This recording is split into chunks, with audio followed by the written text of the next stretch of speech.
Katibu mkuu wa Wizara ya Habari, Utamaduni, Sanaa na Michezo ambaye pia ni msemaji mkuu wa serikali Gerson Msigwa amesema tangu kuingia madarakani kwa Rais Samia Suluhu Hassan, timu ya taifa ya Tanzania inagharamiwa na serikali karibu asilimia zote.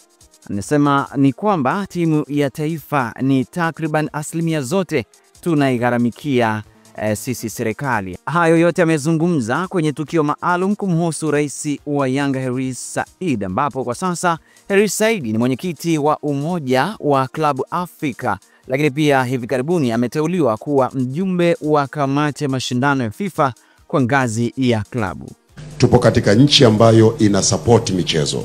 Rais wetu Mheshimiwa Dr. Samia Suluhu Hassan tangu alipoingia madarakani mapema kabisa hakumung'unya maneno, akatangaza dhamira yake ya kuunga mkono michezo, kuwekeza katika michezo, na wakati wote amefungua milango kuwasikiliza wadau wa michezo na anatekeleza yale ambayo wanamueleza.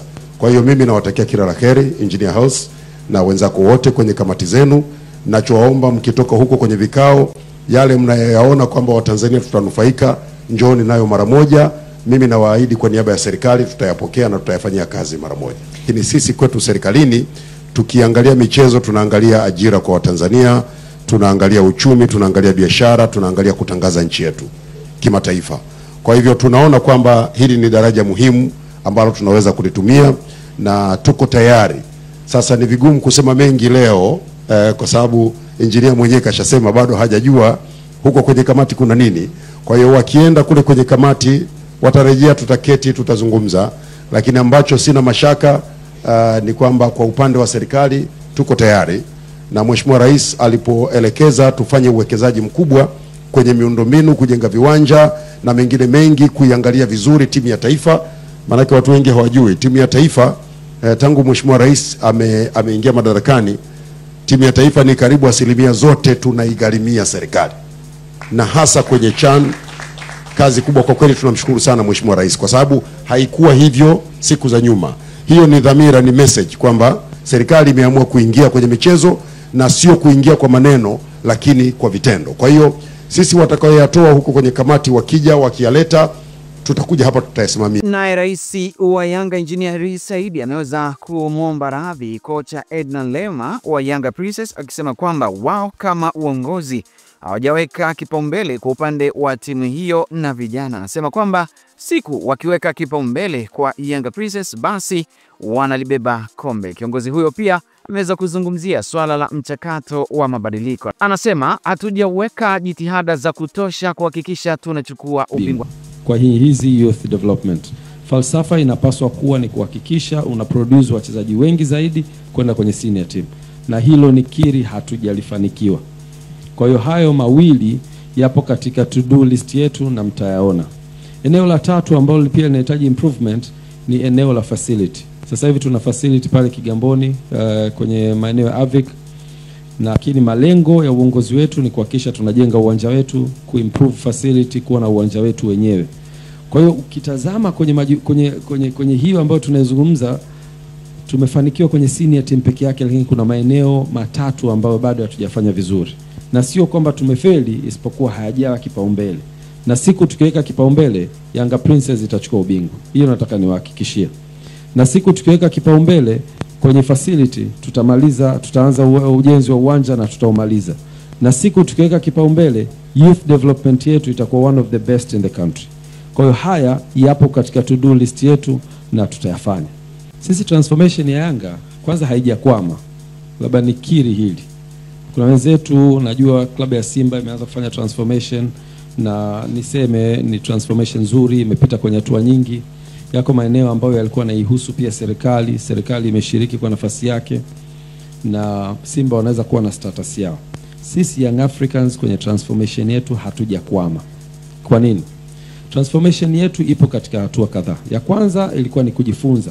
Tumejifunza kwa La Liga, lakini sio kukopi, ni ku learn from the best na kuicustomize kwenye matumizi yetu ya nchi. Tukitazama habari nyingine, kocha mpya msaidizi wa Yanga Patrick Mabedi amesema ana furaha kujiunga na timu hiyo kwa sababu vijana hao wa Jangwani wana mipango mikubwa na yeye anapenda timu zenye mipango kama hiyo.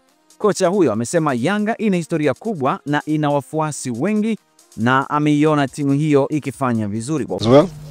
And I think it makes me to come here because of also I saw they've been doing well, but I'm just excited to be in this team and try to be here and try to contribute and be with this team. Kwa upande wake, meneja habari na mawasiliano wa Yanga Ali Kamwe ameweza kushusha sifa za kocha huyo huku akifunguka kuhusu kocha msaidizi aliyekuja na kocha Romain Folz. Amefundisha timu ya taifa ya Malawi, amefundisha timu mbalimbali South Africa, ni miongoni mwa magwiji wa klabu ya Kaizer Chiefs. Kizungumza magwiji wa Kaizer Chiefs, huwezi kuacha kuitaja jina la Patrick Mabedi. Ameongezwa kwenye technical bench yetu.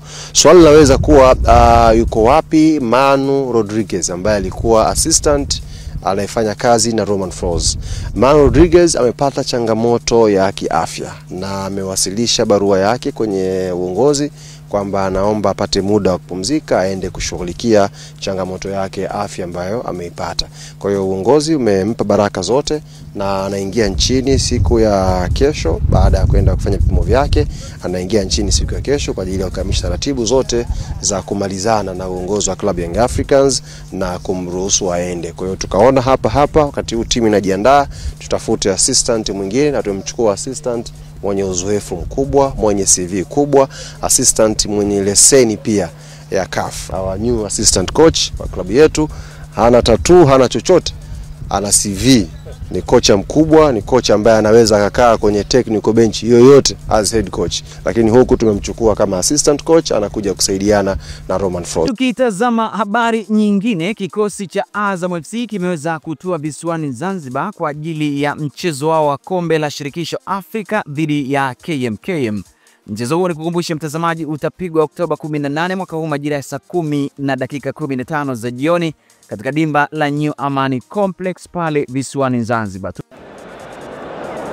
Na sasa tuziangazie habari za michezo za kimataifa, ambapo michuano ya kuwania kufuzu kombe la dunia mwaka 2026 kwa upande wa Afrika linaelekea ukingoni, ambapo tayari mataifa 6 yameshaweza kufuzu yakiwemo Algeria, Morocco, Tunisia, Misri, Ghana na Cape Verde, huku mataifa mengine matatu yakitarajiwa kukamilisha nafasi 9 za kufuzu moja kwa moja hivi leo.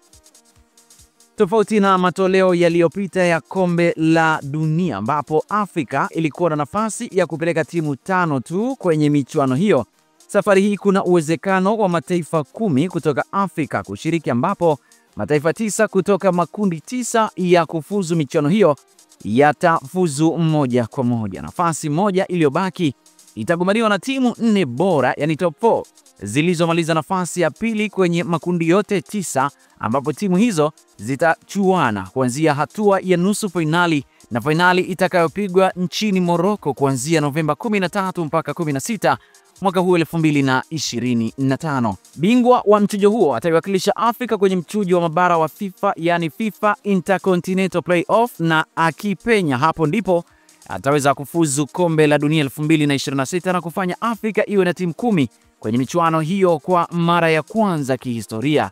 Mchezo wa leo Oktoba 14 ya kuhitimisha hatua ya makundi itaamua timu zingine 3 zitakazofuzu moja kwa moja, ambapo Senegal na DR Congo zinawania nafasi moja kwenye kundi B, Benin na Afrika Kusini kwenye kundi C, na Ivory Coast na Gabon kwenye kundi F.